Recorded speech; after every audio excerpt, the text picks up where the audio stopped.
versículos 11 e 12 foi onde nós paramos. Diz assim a palavra.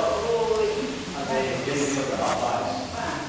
Versículo 11 e 12, nós estamos aqui, dando possibilidade de estudo. Diz assim: e Faraó também chamou os sábios e encantadores, e os magos do Egito fizeram também o mesmo com os seus encantamentos, porque cada um lançou sua vara, e tornaram-se serpentes, mas a vara de Arão tragou as varas deles.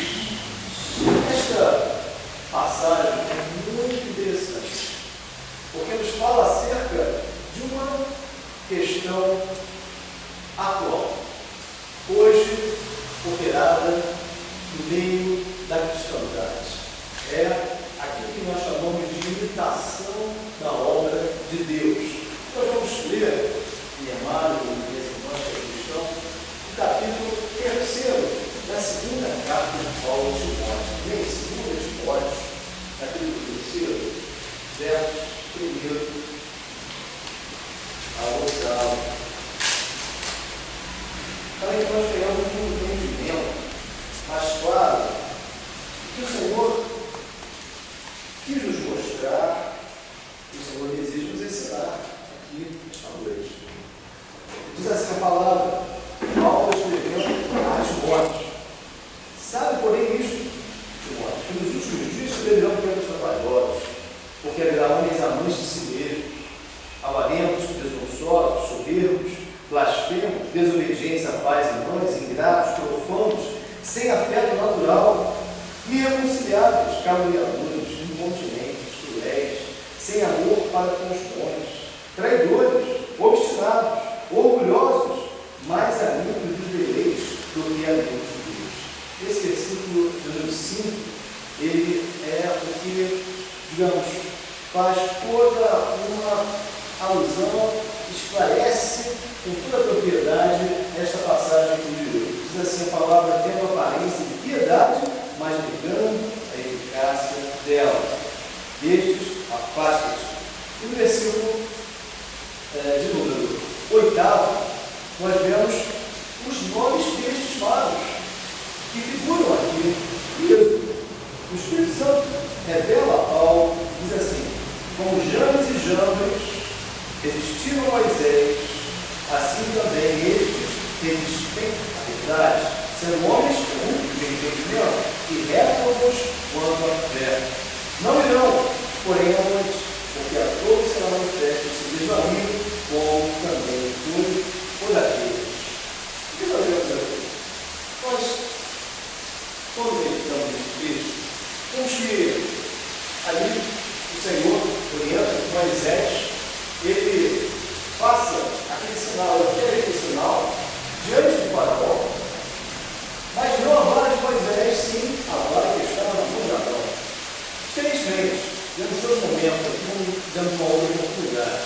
Olha, o primeiro momento falava acerca do chamado de Moisés, porque o primeiro instante em que Moisés é chamado, o Senhor, quando Moisés replica, Moisés contra-argumenta, mas Senhor, como eles esperam a minha palavra, como eles esperam que eu fui enviado em teu nome?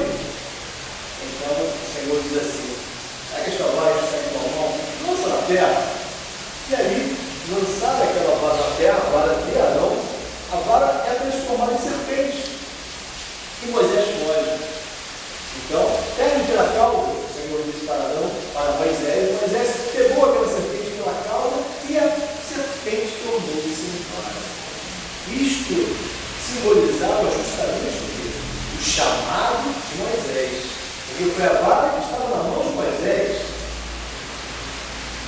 E a direção que o Senhor daria a Moisés teria que ser a direção do Espírito. Não poderia ser uma direção que viesse a ser do seu coração enganoso, uma direção humanamente falando, porque se fosse uma direção que dissociada do Espírito Santo, o quê? Se tornaria uma coisa asquerosa, tornaria serpente, tornaria uma coisa que iria justamente afastar as pessoas, afastar os filhos de Israel. Nós vemos aqui, amados, uma coisa muito interessante. Agora, não é a vara que estava na mão de Arão. Agora é a vara que estava na mão de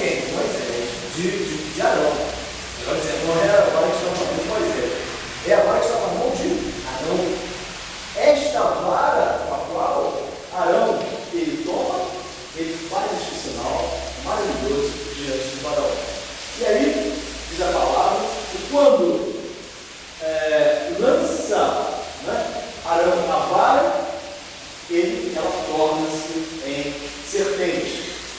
Mas a vara de Arão, então, após ele fazer esse sinal, os magos e encantadores fizeram o mesmo sinal, eles imitaram. Isto é muito interessante, porque quando o Senhor nos mostra que nesse segundo momento o entendimento é outro, a aplicação é outra, nós queremos fazer aqui uma alusão a esta aplicação, diferentemente daquela primeira, como na primeira situação em que a vara era de Moisés, ilustrando a direção que o Senhor daria a Moisés, a direção do Espírito, a direção segura para conduzir o povo. Agora, chega-se para Faraó e lança a vara no chão. E a palavra do Senhor diz, vamos aqui até voltar um pouco, Lucas 23, 31 diz assim, o Senhor Jesus foi quem disse, porque se a madeira verde fazem isto, se fará o seu. Biblicamente a madeira é tipo de homem. E quando aquela vara é lançada ao chão, era justamente o posicionamento que Moisés, a figura de Moisés aqui, nós já dissemos, né? Era a figura do corpo de Cristo entrando na presença de Faraó com o posicionamento definido. A igreja hoje, ela da mesma forma, ela é redarguida, ela é desafiada pelo inimigo. Porque quando o Faraó pergunta a Arão aqui, se dirige a Moisés e pergunta, olha, fazer algum sinal, fazer algum milagre. Façam algum milagre. É quando nós, muitas vezes, somos questionados pelo Faraó deste mundo. Faça algum milagre. Quer dizer, você já é batizado com o Espírito Santo? Quero ver algum milagre que você venha a fazer. Da mesma forma, nós somos inquiridos. Da mesma forma, nós somos confrontados, meus amados. É uma aplicação atualíssima da palavra. Então, quando Moisés é assim, ele é perguntado por Faraó, o que acontece? Arão toma a vara e lança ao chão. Então, qual é a postura da igreja hoje, quando ela se confronta com o Faraó deste mundo? Qual é a postura da igreja hoje? É vivenciar esta palavra que aqui está. Se a madeira verde fazem isto, que se fará ao seu? O madeira verde nós sabemos que foi o Senhor Jesus Cristo. Quando ele, a Bíblia diz, nenhum outro nome é dado entre os homens pelo qual sejamos salvos. Jesus Cristo, homem, ele é o único mediador entre Deus e os homens. Então Jesus Cristo, na sua humanidade, ele se revestiu de humanidade, veio a este mundo para justamente morrer em nosso lugar. Ele foi escolhido verde, fazendo ele alusão àquela época, uma madeira cedo, que seria simbolizando a figueira de Israel. Figueira seria uma madeira seca ao longo de aproximadamente 20 séculos. Esta figueira seria seca. Lembra-se daquela passagem, quando o Senhor Jesus se dirige a uma figueira e procura ver se havia fruto nela. E quando não havia fruto, ele não achou fruto naquela figueira, ele disse, segue essa figueira. Lembra-se dessa passagem? Era justamente de Israel. Porque a palavra diz de João que o Senhor veio para que ela seja, e os seus não o receberam. Mas a todos quantos receberam, Deus por vezes fez filhos de Deus. Sabemos que creem no Senhor. Só que quando ele aqui chegou, neste mundo, em particular, não mais especificamente na terra de Israel, para os seus irmãos, para os seus conterrâneos, ele foi o quê? Rechaçado, ele foi rejeitado. Estavam numa situação religiosa totalmente o quê? Distorcida, distanciada, totalmente. Eles estavam achando-se agradáveis a Deus. Na verdade, a palavra do Senhor mesmo, é clara quanto a isso, diz assim, este povo honra-me com os seus lábios, mas o seu coração está longe de mim. Era a figueira que haveria de secar-se, já estava seca naquele momento, mas haveria de secar-se ao longo de todos os séculos. Legiões de Tito iriam chegar no 70, iria dispersar a nação de Israel, e os judeus haveriam de ser dispersos por todo o mundo. A figueira ia secar, só ia justamente novamente mudar quando, em 1948, se tornavam independentes. Né? Mas interessante aqui, meus irmãos, vamos fazer aqui uma visão ao madeiro verde, que este Senhor maravilhoso que veio ao mundo, era quando Arão, simbolizando ali, quando Arão ele lança a vara no chão, quando Jesus vem ao mundo. E a vara torna-se serpente, para que se cumprisse aquela palavra, que assim como uma serpente de bronze foi levantada no deserto, importa que o Filho do Homem seja levantado, madeira, e que todos atrairão a ele, todos a ele, né? Terão, ouviriam, no caso. Então nós vemos, meus irmãos, que nesse momento, quando Arão lança a vara ao chão, torna-se em cobra, torna-se em serpente, os magos, os encantadores, Janes e Jambres, cujo significado de ambos quer dizer oponente, opositor, fazem a mesma coisa, imitam, tendo aparência de piedade, mas negando a eficácia do mal.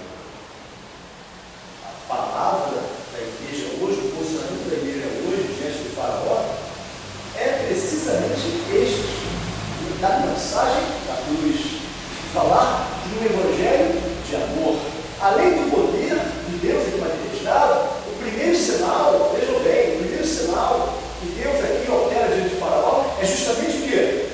O enviar o seu filho amado para morrer em nosso lugar. Vejam bem, além do poder de Deus manifesto, o Senhor demonstra também o seu incomensurável amor. Vejam bem que coisa bonita e preciosa. A palavra hoje da igreja é esta, não é outra senão o amor de Cristo que constrói os nossos corações. Jesus veio para salvar, para buscar o salvar que se havia perdido. Então a igreja hoje, enquanto o mundo ele tem uma aparência de piedade, enquanto os magos e encantadores imitam a obra de Deus hoje, imitam sim, porque o adversário, vejam bem, a estratégia é a mesma, continua a mesmíssima estratégia. Quando ele vê que não consegue eliminar, matar a obra de Deus, ele procura corrompê-la imitando-a. Como foi com Moisés? Moisés, no capítulo 5, olha o que aconteceu com ele. Ele foi sujeito a quê? Sujeito ao decreto de Faraó. Não foi? Ele não foi lançado? Ou todos os meninos da idade dele não foram lançados no rio? Né? A mesma coisa. Então, quando Satanás se levanta contra a igreja, igualmente, ele se levanta para destruir a igreja. Só que ele sabe que não consegue destruir a igreja, porque a palavra do Senhor diz que as portas do inferno não prevalecerão contra a igreja. Então o que ele faz?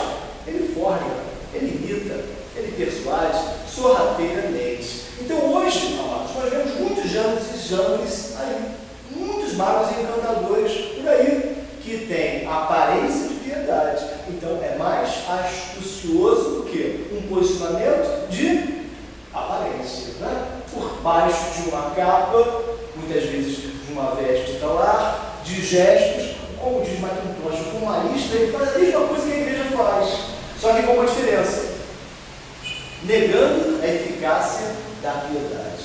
Tem aparência de piedade, fazem sinais, fazem as mesmas coisas, conseguem fazer as mesmas coisas, oram, distribuem folhetos, fazem caridade, participam e contribuem para a obra de Deus. Você vê tudo igualzinho, só que com uma diferença, sem a eficácia operada em suas vidas da piedade. Vejam bem a diferença. Tudo igual, aparentemente. Só que quando chega a eficácia, quando vamos checar, quando vamos analisar, verificar as áreas dos seus estudos, né? Onde está a eficácia operada da piedade nesta pessoa? Aí falta-lhe a eficácia da piedade, porque há a ausência da renúncia, a ausência do negar seu próprio eu. O Senhor Jesus disse que aquele que quiser vir após mim, negue-se a si mesmo, tome a sua cruz e siga-me. Então, meus queridos, nós vemos o quê? Que a igreja fiel, ela marcha triunfante, ela está postada nesta posição tão maravilhosa, né, de testemunha fiel nesta última hora, levando a efeito este evangelho, essa palavra, essa mensagem da cruz, mas como testemunho, como dizente, com aquilo que ela prega. Ela não prega diferentemente daquilo que ela vive aquilo que ela prega. Tá? Aí não se tornou daquela palavra, este povo honra com os seus lábios, mas o seu coração está longe de mim. Senhor, meu coração é teu. Senhor, reina na minha vida. Senhor, a minha vida precisa ser uma vida que levada a efeito em novidade de vida, né? Com experiências novas a cada dia. Então nós vemos isso aqui, né? Uma coisa muito curiosa, muito atual. Fizemos aqui um retrospecto para que as irmãs pudessem se basear, se voar, por exemplo. Então o que aconteceu? Ao final deste relato aqui, os versículos 11 e 12, quando Janes e Jambres fizeram o quê? A imitação do sinal operado por Arão, por Moisés. O que aconteceu? A vara de Arão travou as varas de cada um deles. Muitos evangelhos têm se levantado nesta última hora. Muitos anticristos têm se levantado. Muitas religiões chamadas cristãs têm se levantado. Sim, só que nenhuma se compara àquele cujo mediador, cujo Salvador teria morrido e ressuscitado e vivo está para todo sempre. Aleluia. Não existe outro evangelho que se possa comparar com este evangelho maravilhoso, o evangelho eterno, genuíno, qual nós servimos, qual nós temos no nosso coração. Então, o que nós vemos aqui? A vara de Arão tragou as outras varas imitadas, digamos assim, um sinal imitado. Então nós vemos o que com isto? Que o Senhor Jesus, o poder do seu evangelho, sobrepuja a todo qualquer outro evangelho, destrói o Espírito do Anticristo, que nesta última hora atua numa sociedade, atua neste mundo, e já não é muito fala disso. Amém, amados? Dúvidas? A irmã está praticamente mas qualquer dúvida, por favor, queira dizer. Aí é a questão também de fazer uma revisão. Nós temos alguns registros aí, não pode ficar à vontade. Para podermos dar continuidade e até encadear os entendimentos, porque é uma aula, digamos, ligada a outra aula, para que se tenha um discernimento global. Essa questão também da vara verde, do madeiro verde, foi necessário para que a irmã pudesse se situar no sul. Vamos lá. Versículos agora.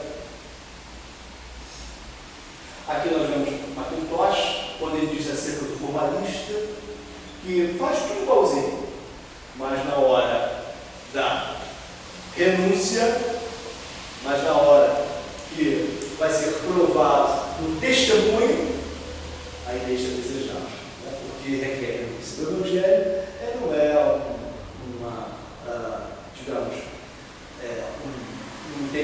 um ensino muito agradável para aquele que quer abrir mão do conforto, dos prazeres da carne, que não quer abrir mão das coisas das quais se agrada deste mundo. Não é muito agradável. Só que não é muito difícil você parecer cristão, parecer fervoroso, parecer consagrado e continuar provando as coisas deste mundo. Não é muito difícil, não. Hoje em dia há muitos por aí. Não é difícil você encontrar, não.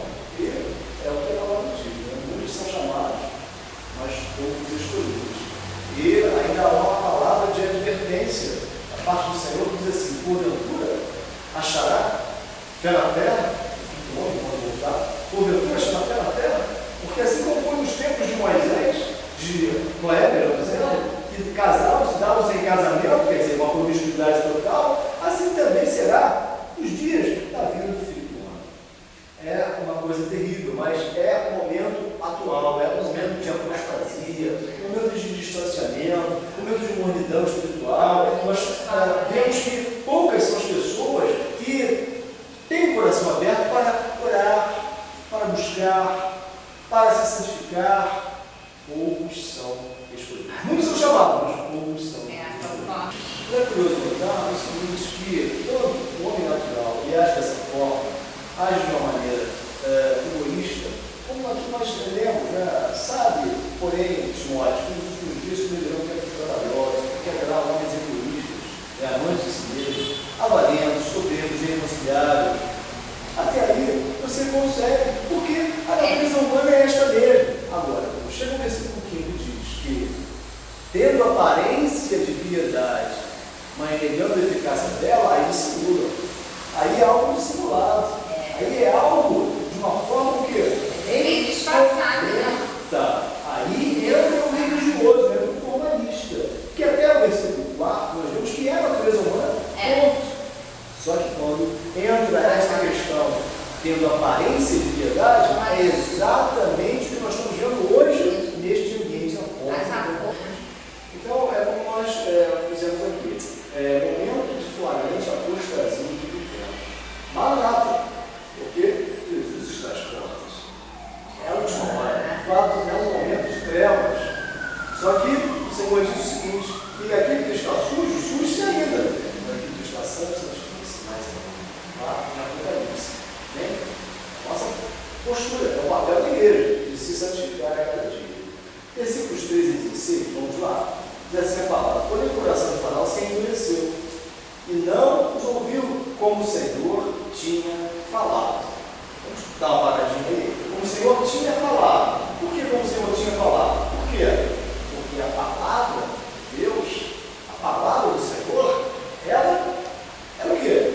É a nossa bússola e nela encerra todo o plano de Deus profético. Olha, o Senhor já sabia tudo aquilo que haveria de acontecer com o Faraó. O Senhor sabia que o coração de Faraó iria endurecer-se. Né? Então, tudo que nós precisamos, as respostas que nós carecemos, se encontram nas Escrituras. A palavra de Deus, ela está o quê? Como um tesouro inesgotável, né? Guardando todas as informações e todas as profecias que haverão de ser cumpridas nesta última hora. Então, o que a palavra diz? Né? Como o Senhor tinha falado. Por quê? Porque tudo o Senhor já previu em sua palavra. Né? Tanto que passou, quanto o que haverá de vir. Céu e terra passarão, mas as minhas palavras não vão passar. Um outro detalhe é que o coração de Faraó está endurecido. Recusa deixar o povo. Vai pela manhã a Faraó, eis que ele sairá às águas. Por que essa colocação, eis que ele sairá às águas? Porque o Faraó, ele se divinizava, ele era o mais alto expoente do Egito, digamos assim. Né? Ele era o Deus máximo do Egito. Osíris também, personificando o Nilo. Mas Faraó, ele abençoava o próprio Nilo. Então ele saía pela manhã às águas para ali dar a sua bênção. Era a chamada cerimônia matinal. Então nós vemos aqui, meus irmãos, que quando o Senhor ele diz a Faraó, a Arão e a Moisés, olha, vão e se acheguem a Faraó, porque ele sai pela manhã às águas, era um fato público. As pessoas estavam ali ao redor, sabiam que o Faraó ia abençoar as águas. Vejam bem, hoje se faz necessário que o testemunho público da igreja. Hoje é preciso que a igreja não fique omissa. Né? Olha, vai. O que a palavra diz? Aquele que me confessar diante dos homens, eu confessarei diante do meu Pai que está nos céus. É uma igreja que sai para a evangelização. Né? Por que nós temos igreja? Porque Moisés, nós explicamos isso com outra oportunidade.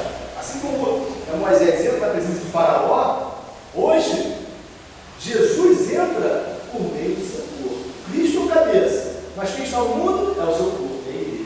Então, quando Moisés entra diante de Faraó junto com Arão, é a igreja que entra com o Espírito Santo, ungida com este óleo precioso.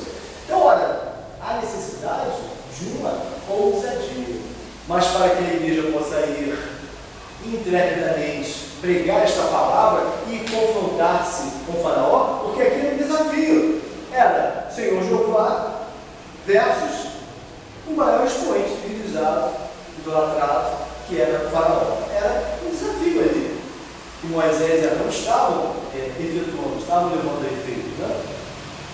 Ora, então, era uma luta sim, e hoje, Deus mora que se intimidar. A palavra diz que os tímidos não herdarão o reino dos céus. Não é verdade? Hoje nós precisamos desta intrepidez. Quando Paulo saía para as evangelizações, para as viagens missionárias, o que ele pedia para que a igreja fizesse? Intercessões, ficasse na retaguarda, a igreja orando por ele, para que uma palavra com ousadia ele pudesse ter. Não é verdade? E esta ousadia, ela vem através do intelecto, através da ciência, através da educação, tão somente? Não. Claro, coisas que ajudam sim, não há problema algum quanto a isso, mas o que não pode faltar? O batismo do Espírito Santo.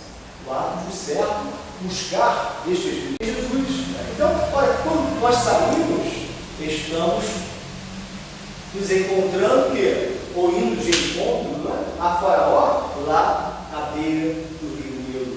Estamos diante do príncipe deste mundo aí, confrontando com ousadia, com humildade. E quando Elijah chega, é curioso, põe-te em frente dele na dentro do rio, e tomarás em tua mão a vara que se tornou em cobra. Ele dirás: o Senhor Deus dos Hebreus me tem enviado a ti, dizendo: deixa aí o meu povo, para que me sirva no deserto. As águas eram estavam. E a palavra que Moisés dirigiu ali para Faraó, juntamente com Arão, na verdade quem dirigiu essa palavra foi Arão, foi: deixa aí o meu povo para que me sirva. Os homens, eles precisam parar de beber as águas deste mundo, para beber, na verdade, as águas daquele que é a fonte das águas vivas, que é o Senhor Jesus. No último dia da festa, na festa dos tabernáculos, Jesus diz: aquele que tem sede, ou quem tem sede, vem a mim e beba.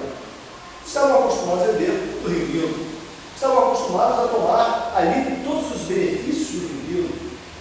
O rio Nilo, como um Deus que era, como dissemos aqui, era considerado no Egito um presente do Nilo. A própria existência da raça humana era atribuída ao rio Nilo. Nas cheias, que ali eles interpretavam assim, né, que Osíris havia de ter morrido, mas ressuscitado. Então a cheia do rio Nilo era o ressurgir de Osíris. Então nós vemos que nesta situação de cheia, né, ali era depositado uma determinada substância ali nas margens do rio Nilo, e ali o verme, ele era era reproduzido, e o ser humano, segundo o pensamento egípcio, teria surgido daquele verme, depositado, oriundo da própria cheia do rio Nilo. Então os irmãos têm uma ideia, toda uma cosmogonia era ali colocada e ali confrontada com o poder de Deus. Além deste poder de Deus, simbolizado na vara transformada em cobra, sobrepujando, né, toda aquela idolatria e todo aquele pensamento, aquela crença religiosa egípcia, nós vemos, além deste poder maravilhoso, esses sinais, o grande amor de Deus, né, enviado seu filho lá. Então é o que a igreja hoje está se defrontando, com o quadro que a igreja está com o qual se defrontando. Por quê? Porque nós vemos tantas religiões hoje. Vemos uma amálgama de religiões, né? De filosofias, de ideologias. Então, para nós fazermos frente a toda esta atmosfera ecumênica, nós precisamos do quê? Conhecimento da palavra de Deus. Nós temos que ter um embasamento bíblico como o Senhor Jesus, ele venceu Satanás. E é a família da cristalina, né? Exatamente. Então, mais adiante, nós aqui fizemos essa conclusão, mas agora nós vamos ao versículo 17 e 18. Nisto saberás que eu sou o Senhor. Eis que eu, com esta vara que tenho em minha mão, ferirei as águas que estão no rio, e tornar-se-ão em sangue. E os peixes que estão no rio morrerão, e o rio cheirará mal. E os egípcios serão longe de beber da homens precisam parar de beber as águas deste mundo, em dado momento, o rio ele é tido como mar do Nilo. Tamanha a sua extensão, a sua largura, é como se fosse um mar mesmo. E o mar deste mundo, nós sabemos, as águas deste mundo estão doces, são doces. Mas qual foi o primeiro sinal? Na verdade, foi o primeiro sinal. O primeiro juízo que Deus determinou ali para desmoralizar este Deus que nós citamos há pouco, né? Foram as águas serem transformadas em sangue. Por quê? Qual foi o objetivo do Senhor nisso? Bem, como é aquele ditado? Nisto saberás que eu sou o Senhor. O Senhor quer se fazer conhecer. Amém? O Senhor se faz conhecer por meio do seu Evangelho, por meio da sua palavra. E a sua igreja, ela, como baluarte, ela leva a bandeira entre 10.000, como diz lá em Cantares. Né? E esta bandeira chama-se Evangelho Eterno. Ela está distinta, né? Ou distinguida de tudo aquilo que está ao seu redor. Mas quando Moisés chega-se para ali, o rio Nilo, ele faz o quê? Ele obedece estritamente a ordem do Senhor de levantar a sua vara e estender, ferir as águas. É curioso notar, meus irmãos, que estas águas aqui transformam-se em sangue. E, historicamente falando, as águas do Nilo, elas eram consideradas a corrente sanguínea do próprio Deus. O Senhor, então, ele faz com que aquelas águas sejam transformadas em sangue. Só que não era o sangue que dava vida. Era o sangue que dava o quê? Morte. Tanto que os peixes, eles estariam mortos, logo após, seriam transformados em aquelas águas em sangue, e todas as águas seriam transformadas em sangue, e haveriam né, de ser transformadas em sangue, até aquelas águas contidas em vasos de madeira e de pedra. Por quê? Vamos ver por quê. Quando o Senhor fere, é interessante, é a palavra da cruz, né? É esta palavra maravilhosa, é este plano de salvação, este evangelho de amor que nós temos para pregar este mundo. E quando nós assim fazemos, temos um objetivo. Qual é o objetivo do evangelho?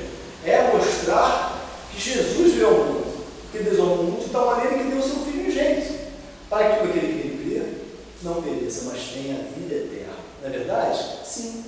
Só que o evangelho tem também um outro escopo, tem um outro objetivo. Qual é o objetivo? Toda a Escritura, ela é o quê? Divinamente inspirada para quê? Para instruir, redarguir e educar em justiça, diz Paulo a Timóteo.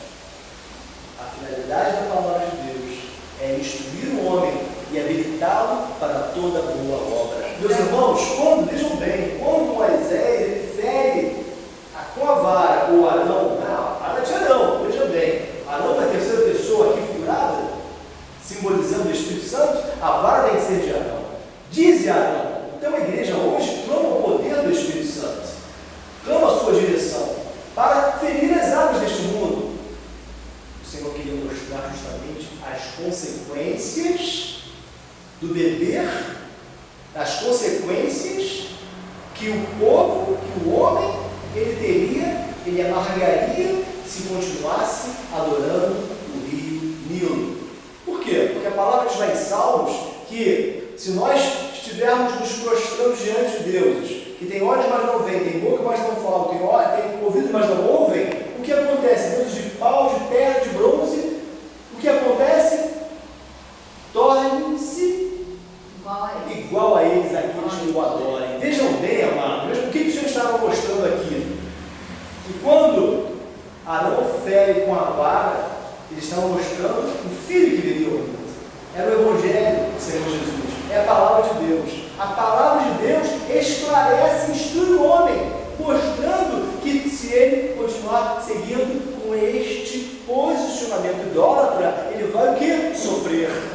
A sua vida vai ser o quê? Uma vida de sangue, uma vida de morte. Porque os peixes morriam. Os peixes estavam mortos. E o que é peixe na palavra de Deus? Nós sabemos que a palavra de Deus é rica em metáforas. Amém? E que metáforas? O que o Senhor Jesus disse? Vinde a mim, que eu vos farei pescadores de homens, pescadores de almas. O Senhor está mostrando aqui, amados, o anbarão, que coisa interessante. O anbarão, ele fere as águas do rio Nilo com a vara, era mostrando a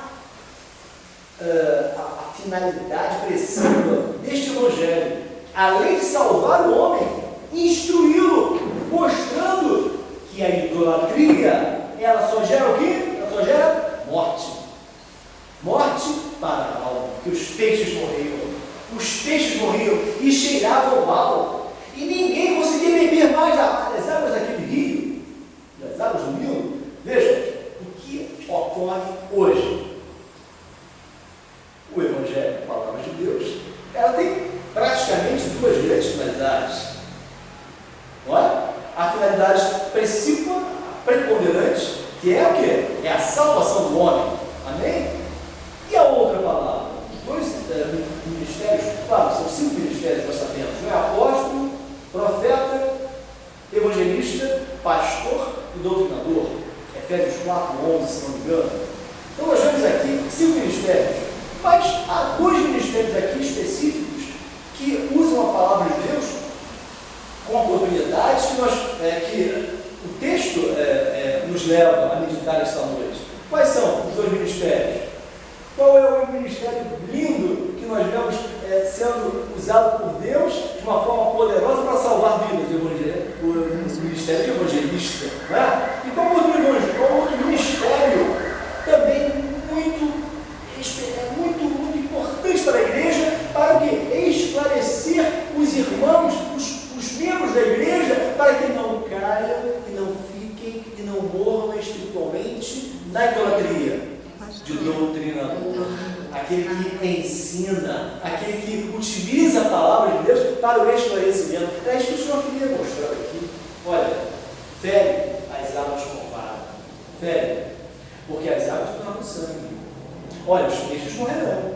Olha, este rio que vocês adoram aí cheirará mal.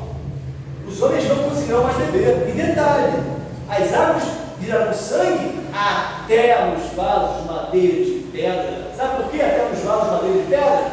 Porque os vasos, eles também eram ídolos. Os vasos, todos os vasos egípcios, os irmãos podem observar, se as irmãs forem consultar, podem pesquisar, verificarão. E os vasos também, eles eram decorados e parte do vaso era o antropomorfismo. O que é o antropomorfismo? Eram os deuses lá do Egito. Os deuses parte homem e parte animal.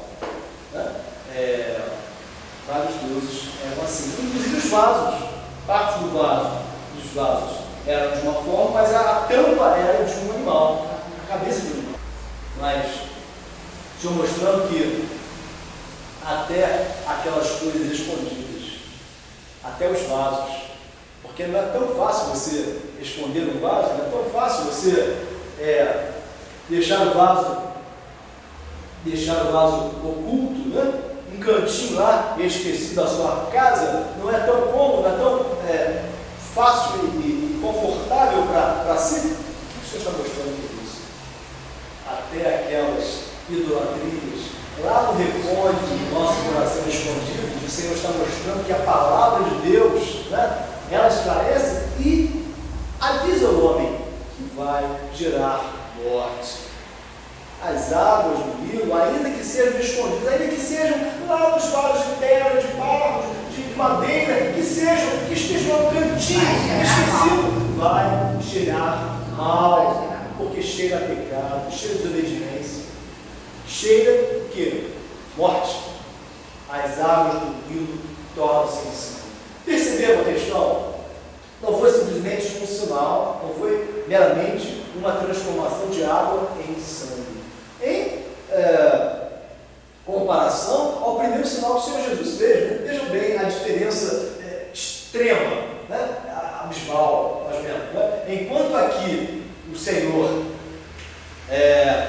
Moisés, através de Arão e Moisés, transforma as águas do Nilo em sangue, mostrando que as águas deste mundo geram morte, Jesus ele opera o primeiro sinal, transformando a água em vinho, mostrando que o vinho é a alegria do Espírito. Olha, vejam bem a diferença. Este Espírito Santo nos traz vida e vida com abundância. Vocês vão ver a diferença, né? A discrepância enorme que há entre a obra do inimigo, aquilo que o adversário faz por meio da idolatria. O que é idolatria? Vamos abrir um parênteses. Idolatria, o que seria idolatria nos nossos dias? Seria nós adorarmos apenas a deuses de pau de pedra? Seria apenas nós termos imagens de escultura? Como lá existe, né, uma orientação, uma exortação clara acerca da idolatria, em Êxodo 10, 20, né? Vemos em Levítico também, Isaías, acerca da idolatria. Mas aquilo que nós colocamos à frente do Senhor, pode ser o nosso carro, pode ser o nosso filho, pode ser aquilo que nós gostamos muito. Será que um divertimento, alguma coisa que nos impede de fazer a obra de Deus? Será que aquilo não pode estar sendo como uma idolatria nas nossas vidas? Pode. Então, a idolatria não é apenas imagem de escultura, é tudo aquilo que nós colocamos acima do Senhor. O Senhor está mostrando aqui. Mas nós temos este conhecimento por meio da vara. A idolatria é uma coisa que a gente cria para a gente valorizar mais do que Deus. Mais do que Deus. Né? E nós, através disso, a gente não pode. Né? Pois é. O Criador é só Deus. É verdade, é verdade. Às vezes a pessoa não apenas cria, mas a pessoa convive com aquilo que já é criado. Dele. Bom? Ele cria uma imaginação dele. Né? Começa a formalizar uma imaginação dele. Isso é idolatria. Como o jovem rico, né? Jovem rico. A riqueza dele, né? Era idolatria. E a avareza é idolatria. A ganância, o dinheiro. Ele cria uma possessividade. Né?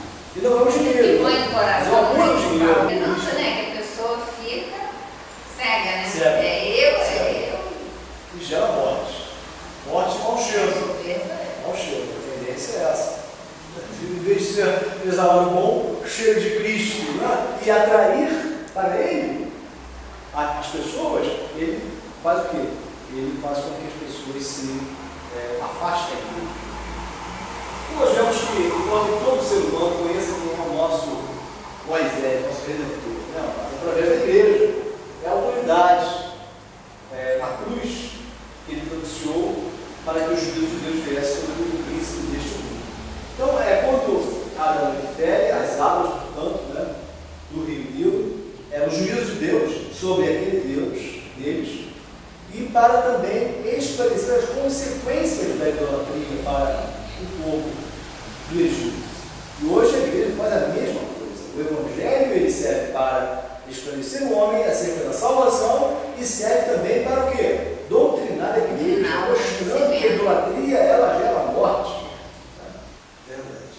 Ferirem as águas que estão no rio, tornar-se sangue. E esse sangue, nós vemos que não gera vida, não gera morte. São as tristes consequências da idolatria. Nós falamos no versículo 18, irmãos.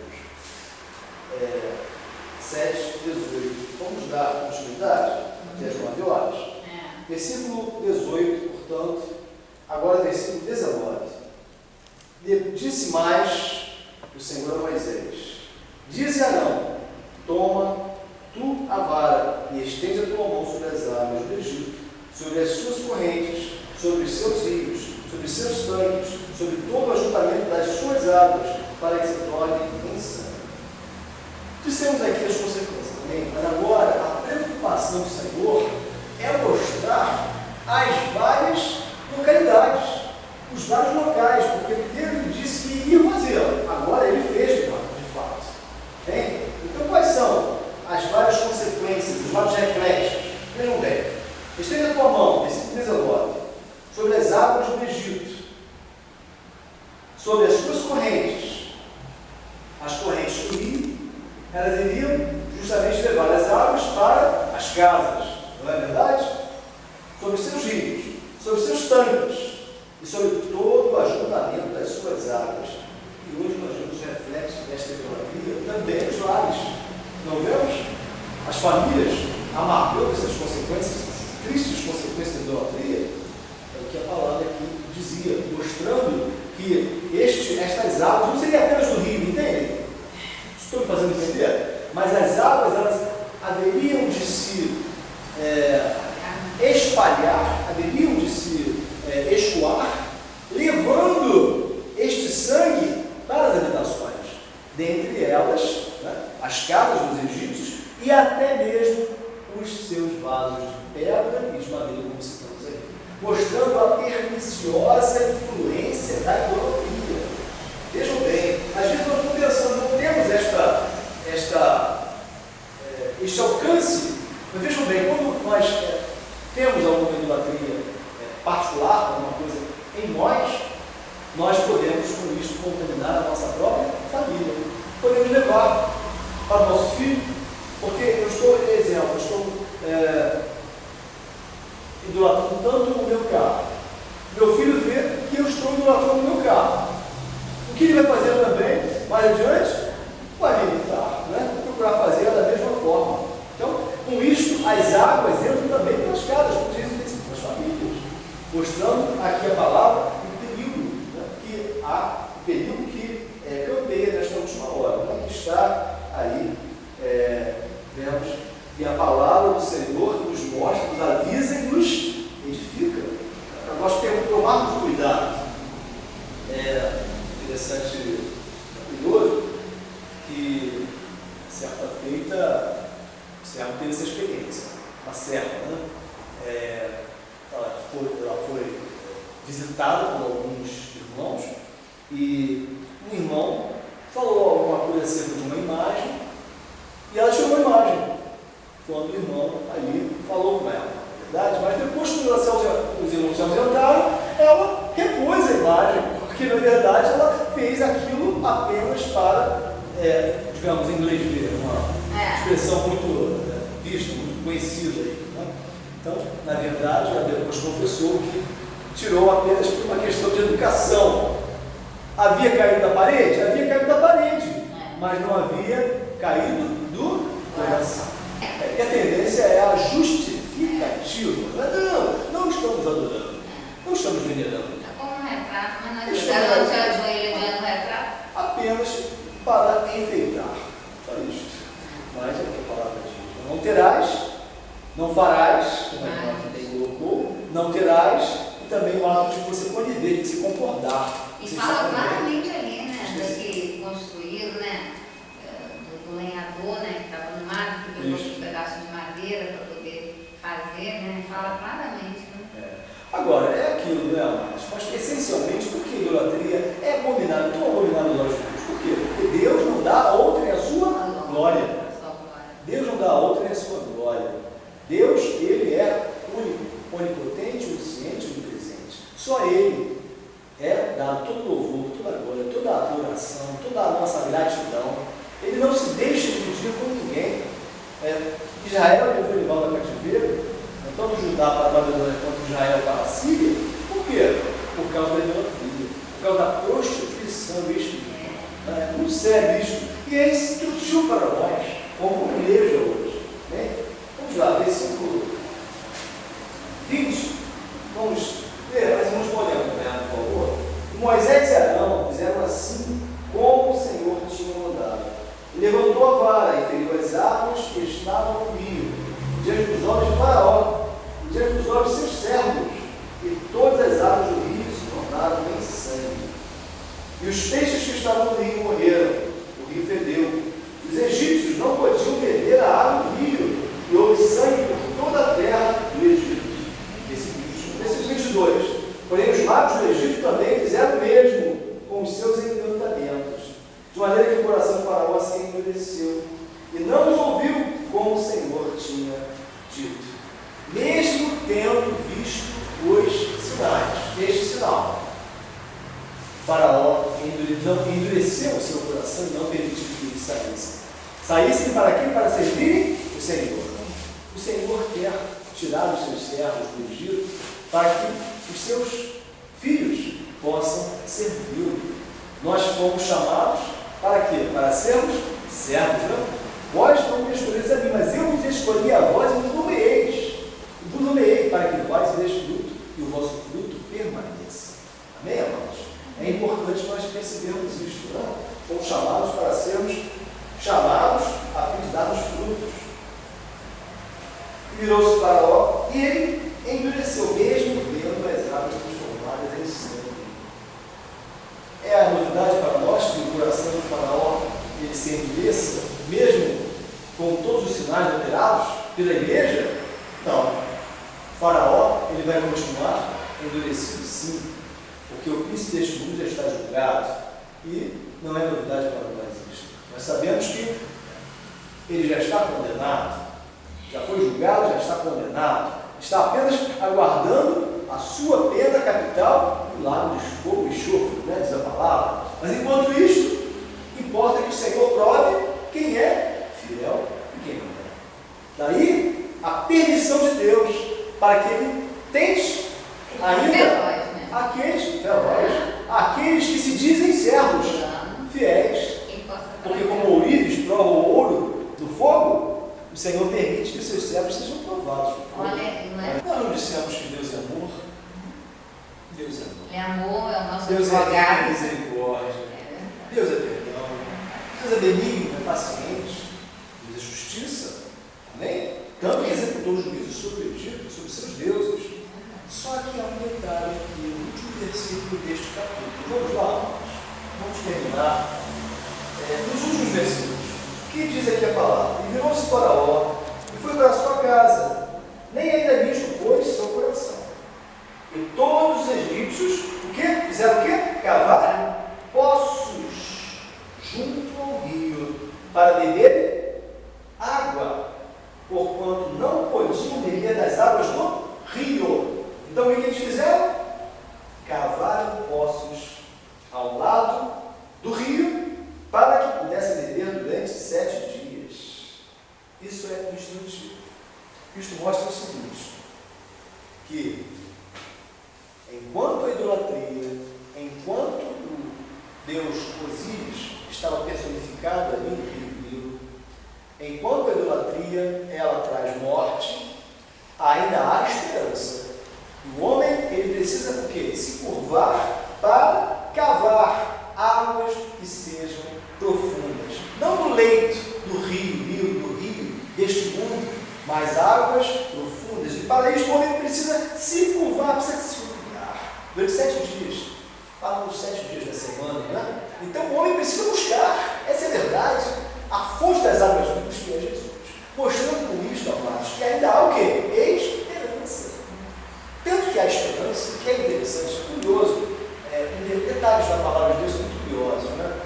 A palavra é rica nesses pormenores.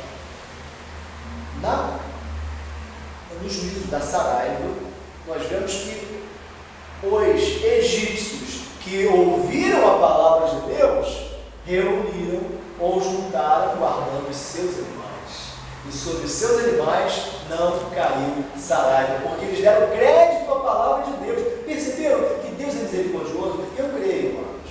Eu creio que lá em Êxodo 12 nós vamos chegar na Páscoa. Se os egípcios tivessem passado, aplicado sangue do cordeirinho na veia dos umbrais da porta das suas habitações, o destruidor também passaria sobre eles e não os atingiria. Porque debaixo do sangue do cordeiro, a vida, a salvação, a livramento. É a semelhança desses egípcios que a época do juízo, não é o nome mais apropriado, o juízo de Deus sobre o Egito, né? Por ocasião da Saraiva, eles se deram crédito à palavra do Senhor. E creram. Temeram. E vamos reunir aqui os nossos animais, porque o Senhor falou. O Senhor, o Deus de Deus, disse que iria executar o seu juízo, então nós vamos tirar. E deram crédito à palavra. E esta é a lição última desse capítulo que fechamos hoje, é o capítulo 7. Ainda há esperança. Cabe ao homem fazer o quê? Buscar-me-eis e me achareis. Me buscareis todo o vosso coração. Pedi e dá-se-vos-á. Buscai e achareis. Batei e abri-se-vos-á. Pedi ao Pai. Batei a porta. Eu sou a porta. O Filho. Buscai o poder do Espírito Santo. Então é Pai, Filho e Espírito Santo.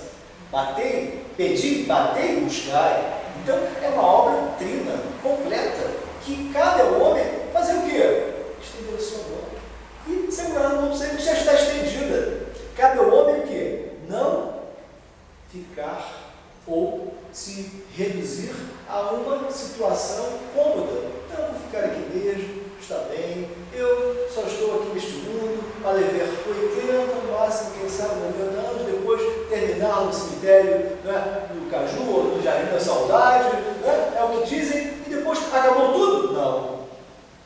Após este mundo, após esta vida, há um porvir. Agora, cabe ao homem escolher, né, um porvir de alegria esfuziante, eterna, de paz, né, celestial, ou não. Cabe ao homem clamar, cabe ao homem cavar, cabe ao homem se humilhar, buscar enquanto se pode achar, invocar enquanto está perto, diz aí.